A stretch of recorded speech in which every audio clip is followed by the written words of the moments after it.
түсіндіретін боламын. Ол моноблоктан жасалады.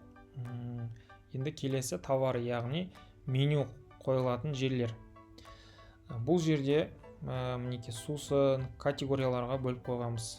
Мінекей өздеріңіз көргендей. Енді біз ең алдымен осындай добавить новый категория деп ашамыз. Мысалға напитки деген категория ашайық.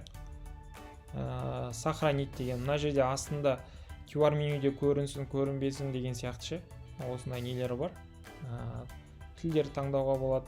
Бірақ осы тілдер таңдағаннан кейін мына жерге осы тілде описанияларын, названияларын жазуымыз керек. Сол кезде QR менюімізде да автоматически тілдер қосыла береді. Мысалы Қытай тілі деген сияқты әртүрлі.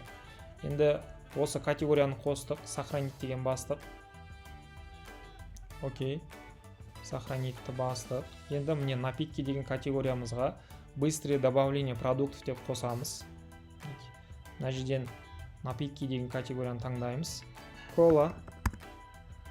Мына жаққа астына бағасы 500 деген сияқты. Одан кейін астына келесі фанта. Бағасы. Менюда тура осылай сақталынады. Енді осылай жазып болғаннан кейін сохранить деген басамыз.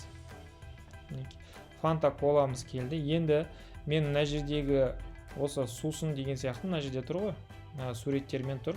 Мен осы напиткиға сурет қойғым келсе, мына қаламның үстін басам да, міне загрузить картинку деген басам, мына отырған. И сөйтіп өзімнің фотомды жүктеп сохранить етіп қоямын. Мына жерге де мысалы колаға да дәл солай, міне коланың үстін басасыздар, міне загрузить картинку дегенді басамыз. Басқан кезде міне сохранить деген батырманы басып сақтап аламыз. Енді біздің название продукта кола барлығы қойылды.